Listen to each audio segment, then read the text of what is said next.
우상호 정무수석이 오늘 국회를 방문해 국회의장을 비롯한 여야 지도부를 만났습니다. 협치의 기반을 다지기 위한 첫 걸음입니다.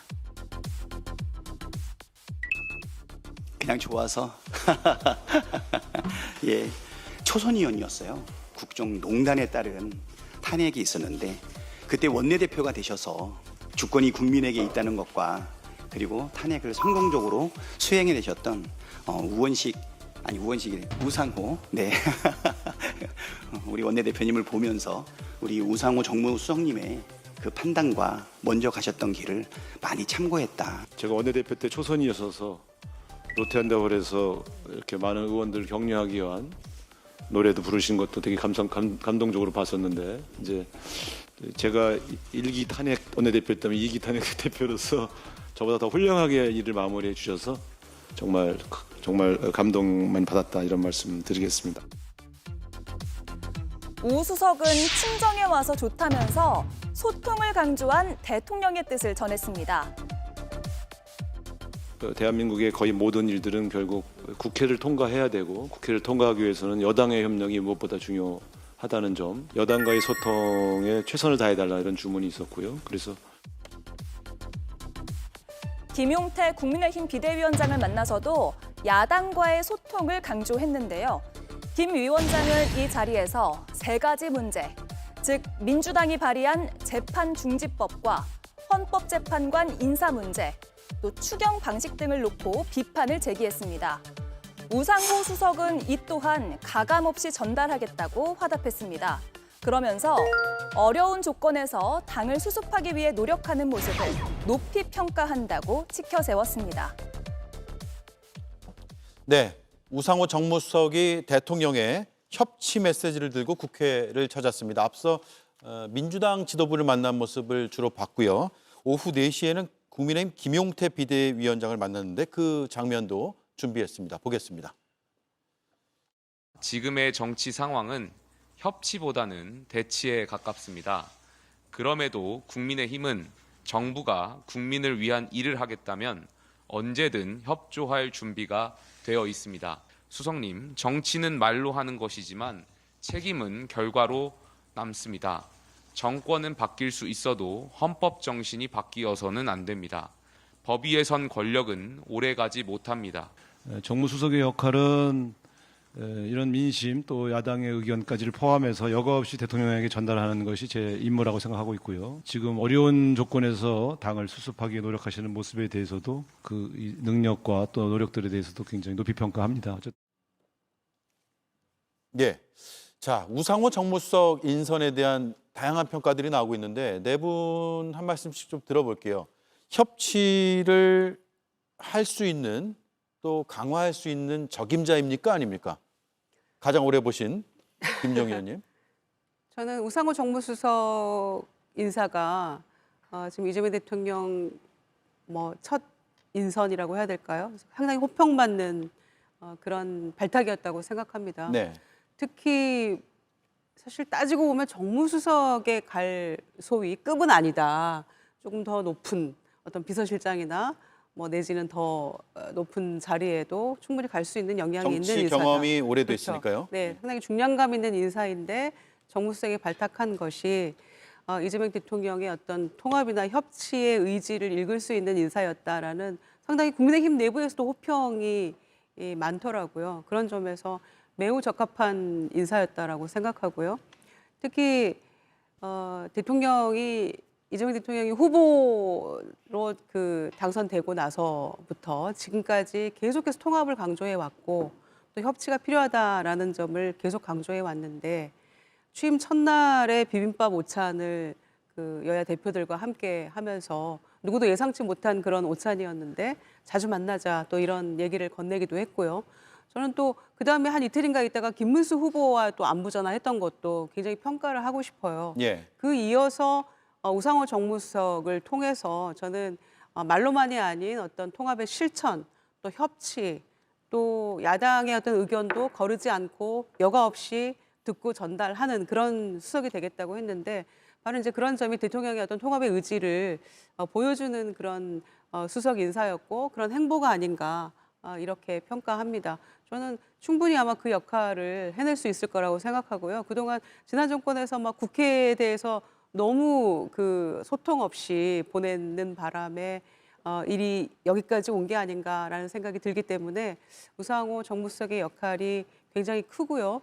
중요하고 또 기대를 하고 있습니다. 예, 이재명 대통령이 통합과 협치를 얼마나 중요하게 생각하는지를 알 수 있는 인사다라는 말씀이고 야당 입장에서 어떤 인물입니까? 저도 개인적으로 기대하는 바가 큽니다. 우상호 의원이 민주당 원내대표도 했고요. 4선 의원인데 제가 기억하는 한 청와대든 대통령실이든 정무수석이 4선 의원급이 그동안 없었던 것으로 압니다. 최다선 의원 출신의 정무수석이고 그리고 이른바 대화가 가능한 정치인이다라는 평가를 받는 데는 충분한 것 같습니다. 원내대표 시절에도 그때가 이제 박근혜 정부 시절이었음에도 불구하고 여야 관계가 굉장히 불편했는데 그럼에도 불구하고 원만한 여야 관계를 유지하기 위해서 많은 노력을 했던 분이고 오랫동안 정치를 해왔기 때문에 지금 우리 당에서 활동하는 분들과도 교류를 많이 했던 것으로 알고 있습니다. 김희정 의원님 말씀하신 것처럼 지금 민주당이 활용할 수 있는 정무수석 카드 가운데 인물 가운데는 그래도 적임자를 선발을 했다는 판단을 하고 있기 때문에 그 나름의 역할을 잘해 주셨으면 하는 바람을 갖고 있습니다. 예. 뭐 여러 말을 보탤 필요는 없을 것 같습니다. 이제 우리가 이번 탄핵 전에 2016년 연말에 대통령 탄핵을 또 경험한 바 있습니다만 그때 당시에 우상호 의원이 민주당의 원내대표를 했고 그때 탄핵 소추가 되는 과정을 들어보면 뭐랄까요? 이제 적극적으로 탄핵을 추진하는 민주당의 원내대표로서도 시간을 많이 좀 기다려준 그래서 당시 이제 국민의힘 전신당이던 새누리당에서도 탄핵에 찬성하는 표가 60표 이상 나올 수 있도록 환경을 만드는데 가장 그 공헌을 많이 했던 민주당의 원내대표로 지금 국힘 의원들도 많이 기억하기 때문에 여야 간에 있어서 원활한 소통을 하는 데 있어서 최적임자가 아닌가 싶습니다. 예, 저도 관련해서 얘기를 많이 들어봤었는데 과거에 2016년에 탄핵소추안 가결될 때 그 전에 새누리당 의원들을 한 명 한 명 만나서 설득했다는 거 아니에요? 우상호 당시 원내대표가 그런 얘기를 우상호 원내대표한테 들었습니다. 예, 자, 예, 우상호 정무수석이죠. 네, 정무수석이 사선 동안 내리 꽂기를 걸은 게 아니죠. 저번에 특징이 서대문 갑입니다. 지금 구청장을 하는 이성원 구청장과 이른바 돌다리 게임 한번 지구 이기고 지구 이기고 하는 걸로 아주 이 정가에 화제가 되고 있었는데 그만큼 한 번은 아주 쓰디쓴 패배를 맞고 한 번은 또 당선이라는 달콤함을 맞는 것을 계속 그 이성원 구청장과 교대를 했습니다. 그렇기 때문에 여야의 어떤 이 희비 이것을 누구보다도 잘 알 수가 있다. 그리고 또 이성원 그 상대방뿐만이 아니라 이 경쟁을 했던 분들한테도 나쁜 얘기가 별로 안 나오는 그런 이 민주당 의원 중에서 몇몇 안 되는 그런 그 의원으로 분류가 되더군요. 그래서 그런 면에서 저는 기대가 큽니다. 그리고 또 이 지금 상황에서 그 자리를 스스로 불출마 선언을 한 그 자리 끝에 이 정무수석이라는 중요한 역할을 했기 때문에 누구보다도 지금 제가 당부드리고 싶은 것은 두 번은 야당 시절에 당선이 돼 있기 때문에 야당의 어떤 그 어려움 이런 것들을 초심으로 잘 파악을 하면은 글쎄요 역대 가장 뛰어난 정무수석이었다라는 평가가 받기를 저는 고대하고 있습니다. 예, 그 우상호 수석이 5대0 라이브 그 단도직입에서 보여줬던 예. 소통의 자세만 보여주신다면 예. 훌륭한 정무수석이 될 수 있을 것 같습니다. 예, 그거 다 보셨어요? 생각합니다. 그렇습니다. 예, 아유 감사합니다. 열심히 봐주셨네요. 마지막으로 국민의힘 얘기를 짤막하게 하고 끝낼까 하는데요. 원내대표 누가 되는 겁니까? 잘 모르겠습니다. 근데 당내 역학관계만 지금 놓고 본다면 객관적으로 예, 옛 주류, 뭐 구주류라고 하는 분들은 사실 2024년에 그 국회의원에 당선된 분들이기 때문에 이 친윤 세력이 많은 건 사실입니다. 그런데 그분들의 표가 과연 지금 당원들이 요구하는 쇄신의 방향으로 가서 분산돼서 쇄신을 요구하는 사람들로 표가 분산될 수 있을지, 아니면 아직도 우리 강성 지지자들을 모아서 그 선명성을 가진 야당으로 가는 게 옳다라고 판단해서 하나의 움직임으로 갈지, 그것에 따라 예. 달라질 것 같은데 후보군들이 아직 나타나질 않았습니다. 우리가 16일 날 원내대표 선거를 하고 공고를 이번 주 금요일에 하는데, 공고 과정에서 어떤 분들이 후보로 등록하느냐에 따라서 표심이 많이 달라질 것 같아요. 그러니까 예. 강경한 목소리를 갖고 있는 분들을 대표해서 어느 분이 나올지, 또 중도적인 목소리를 내고 있었던 분들 가운데 예를 들어서 뭐 김도읍 의원 같은 분이 하마평이 오르는데 실제 원내대표 선거에 나오게 되는지, 이것에 따라서 결과가 많이 달라질 것 같아서 제가 누가 되겠다라고 얘기 드리기는 어렵겠습니다. 예. 협치 얘기하다가 질문 드려서 조금 그렇습니다만 여당 입장에서 볼 때 지금 국민의힘 상황은 어떻습니까? 저는 아직도 이 마당에도 친윤계가 있다는 게 일단 놀랍고요. 예. 물론 분화해서 뭐 좀 힘은 빠지는 것처럼 보이긴 합니다만 여전히 친윤계가 다음번 원내대표에도 가능성이 높다라는 것에 굉장히 놀랐고, 그다음에 이 정도 상황이 되면 정말 이 경험 많은 중진들이 나서서 당을 어떻게 쇄신하려는 그런 의지를 보여주는 게 그게 정당으로서 가장 그 할 수 있는 최선의 어떤 방책이 아닐까 생각하는데, 예. 지금 30대 중반의 청년 비대위원장 김용태 의원을 그 대선 한가운데에서 비대위원장으로 앉혀놓고 저 굳은 일은 다 시켜가면서 중진들은 그 뒤에 숨어서 구경만 하고 있었던 게 아닌가, 저는 그런 생각이 들었거든요.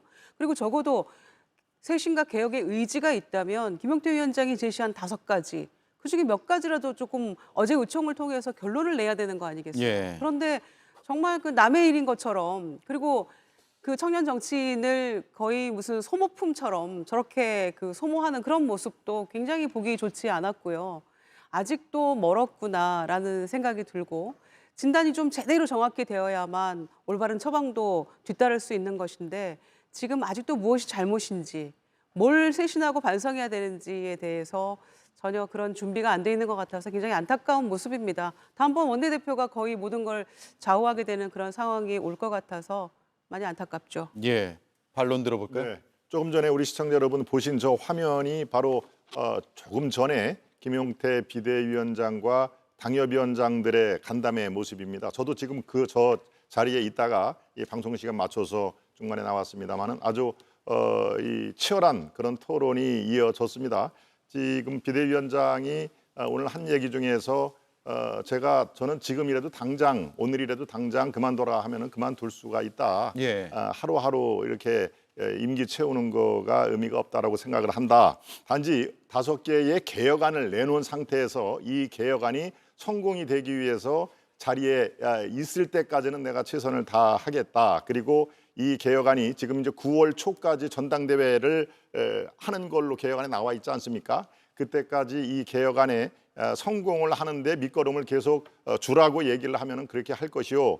그렇지 않고 그야말로 이달 말까지만 하고 가라라고 하면은 나는 갈 것이다라는 것을 몇 번을 강조를 했습니다. 임기에 연연을 안 하겠다. 단지 5개 개혁안 중에서 3개 정도는 반드시 마무리를 짓고 비대위원장을 마무리하고 싶다라는 것이 비대위원장의 얘기였고요. 네, 한 가지 덧붙인다면은 글쎄요, 친윤 얘기를 이제 거듭 하시고 또 앞으로도 계속 하실 텐데, 그렇다면 제가 다시 여쭙겠습니다. 지금 민주당 내 친명과 비명이 그렇게 아주 명쾌하게 구분이 되나요? 아마도 그렇지는 않을 텐데요. 이른바 친윤은 이른바 비상계엄과 탄핵 사태 때 만들어진 그런 뚜렷한 하나의 어떤 그 고유명사가 됐습니다만은 당 내부를 비교적 잘 아는 대변인으로서는 그렇게 친윤 또 비윤 이런 것들이 명확하게 구분이 되지 않을 정도로 분화가 돼도 많이 분화가 됐다, 이런 말씀드립니다. 알겠습니다. 1분 남았는데요. 남은 1분은 김용남 의원께 드릴게요. 지금 국민의힘이 그 혼란을 극복하기가 쉽지 않은 것이 인적 구성의 문제가 있다고 봅니다. 무슨 말씀을 드리냐면 18대 총선부터 19대 지금 계속 이어지면서 뭐 이른바 친이가 한번 그 공천을 좌지우지하고요. 친박이 또 한 2번 그렇게 하고, 황교안 대표 시절에 공천의 난맥상, 그리고 작년 총선에는 뭐 가장 최악의 공천을 했다고 보여지는데, 그러다 보니까 사실은 사람의 어떤 자산이라는 측면에서 사람이 거의 전부인 정당의 측면에서 그 자산의 그 질이 그렇게 뛰어나지 못하다. 그러다 보니까 위기 상황이 왔을 때 이를 극복할 만한 사람이라는 자산도 부족한 상황이 계속 이어질 수밖에 없는 거 아닌가라는 생각이 듭니다. 예, 알겠습니다. 여기까지 듣죠. 자산의 질적 평가까지 해주셨네요. 반론이 있으면 다음 시간에 제일 먼저 반론권을 드리겠습니다. 네, 시간 다 됐습니다. 고맙습니다.